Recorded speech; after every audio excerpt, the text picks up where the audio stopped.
Assalamualaikum warahmatullahi wabarakatuh. Sebelumnya perkenalkan kami dari kelompok 3, kelas 2B4 Akuntansi, Politeknik Negeri Padang. Sebelum itu, izinkan kami memperkenalkan diri. Saya Gustian Rama Saputra, nomor absen 25, NIM 2311023011. Perkenalkan, nama saya Takia Mafaza dengan NIM 2311021031. Saya Aisyah Humaira dengan NIM 2311022001. Baik, perkenalkan nama saya Ardi Gusfi, NIM 2311021004. Nah, pada kali ini kami akan menjelaskan materi terkait standar, target, dan kaizen costing. Baik, materi pertama terkait pengertian dan kegunaan standar costing akan dijelaskan oleh saya sendiri. Baik, untuk yang pertama itu dari pengertian. Perhitungan harga pokok standar adalah perhitungan harga pokok produk dengan membebankan biaya bahan baku langsung, biaya tenaga kerja langsung, dan biaya overhead pabrik berdasarkan biaya standar yang ditentukan di muka. Nah, selanjutnya untuk kegunaan.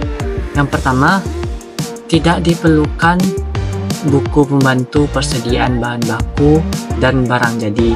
Yang kedua, perhitungan harga pokok persediaan bahan baku dan harga pokok barang jadi menjadi lebih mudah. Yang ketiga, dapat digunakan untuk pengendalian biaya melalui analisis selisih. Yang keempat, dapat digunakan untuk penilaian kinerja manajer. Yang kelima, dapat digunakan sebagai dasar penyusunan anggaran.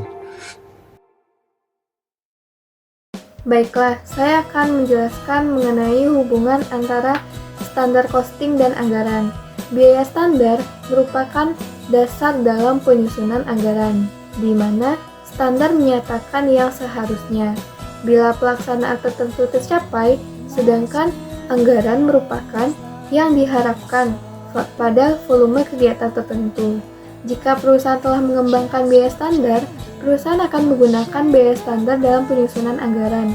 Namun, jika perusahaan tidak mengembangkan biaya standar, anggaran biayanya yang disusun berdasarkan biaya taksiran atau berdasarkan realisasi biaya periode sebelumnya ditambah dengan perkiraan inflasi untuk periode yang akan datang. Baiklah, saya akan menjelaskan mengenai jenis-jenis standar costing. Yang pertama, itu ada standar normal. Standar normal merupakan estimasi biaya berdasarkan kondisi ekonomi dan aktivitas normal yang mencerminkan rata-rata biaya masa lalu yang disesuaikan untuk masa depan. Standar normal itu didasarkan pada taksiran biaya di masa yang akan datang dengan asumsi keadaan ekonomi itu normal. Standar ini biasanya berguna bagi manajemen dalam perencanaan kegiatan jangka panjang dan dalam pengambilan keputusan jangka pendek. Yang kedua itu ada standar teoritis. Standar teoritis itu adalah parameter ideal yang mencerminkan efisiensi maksimum, tetapi sulit dicapai dalam praktik perusahaannya. Namun, standar ini bermanfaat untuk memotivasi pegawainya. Yang ketiga, itu ada standar ideal. Standar ideal itu ialah standar yang mencakup efisiensi maksimum tanpa adanya gangguan, meskipun jarang diterapkan karena sulitnya pencapaian. Yang keempat, itu ada standar yang saat ini dapat tercapai, yang dimana itu memungkinkan kelonggaran untuk kerusakan normal dan efisiensi yang lebih realistis. Baiklah, selanjutnya konsep target costing. Biaya target merupakan perkiraan biaya yang mampu dibayar oleh konsumen. Target costing adalah metode penetapan biaya target. Biaya target dirumuskan dengan biaya target sama dengan target harga dikurang target laba. Perusahaan harus merancang produk dengan biaya yang tidak melebihi biaya target. Jika harga produk yang didesain melebihi target biaya, maka perusahaan tidak akan memproduksi produk tersebut. Jadi, dengan target costing, pengurangan biaya dilakukan pada tahap pengembangan dan perancangan atau desain produk baru.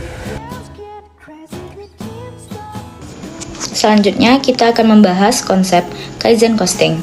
Kaizen Costing adalah suatu metode pengurangan biaya selama tahap atau proses produksi dengan memastikan adanya perbaikan yang berkesinambungan atau continuous improvement.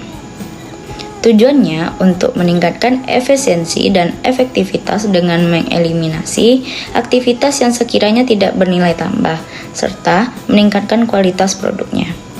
Kaizen Costing dapat digunakan dalam hal yang pertama, jika terdapat perbedaan besar antara biaya sesungguhnya dengan biaya target setelah memproduksi produk baru selama beberapa bulan atau dalam waktu rentang tertentu. Yang kedua, menggunakan Kaizen Costing secara terus-menerus untuk memastikan perbaikan berkesinambungan. Baik, saya akan menjelaskan mengenai perbedaan standar, target, dan Kaizen Costing. Yang pertama, target costing, pengendalian biaya pada tahap spesifikasi rancangan dan teknik produksi. Nah, pada target costing ini, pengendalian biayanya dilakukan pada tahap rancangan teknik produksi. Jadi, agar biaya anggarannya tidak mencapai sesuai dengan target atau melebihi sesuai target yang direncanakan, maka pengendalian biayanya dilakukan pada tahap produksi. Yang kedua, ada Kaizen Costing. Kaizen Costing, pengendalian biaya pada tahap produksi atau selama proses produksi. Nah, pengendalian biayanya dilakukan pada saat selama proses produksi agar biayanya dapat dikendalikan sesuai dengan tujuan, sesuai dengan rancangan yang diinginkan. Dan yang terakhir ada standar costing. Standar costing, pengendalian biaya pada produksi atau tahap sebelum analisis internal. Jadi pengendalian biayanya dilakukan sebelum tahap produksi agar produksi yang diinginkan, agar tahap anggaran yang diinginkan dapat sesuai yang direncanakan. Baik, sekian dari saya.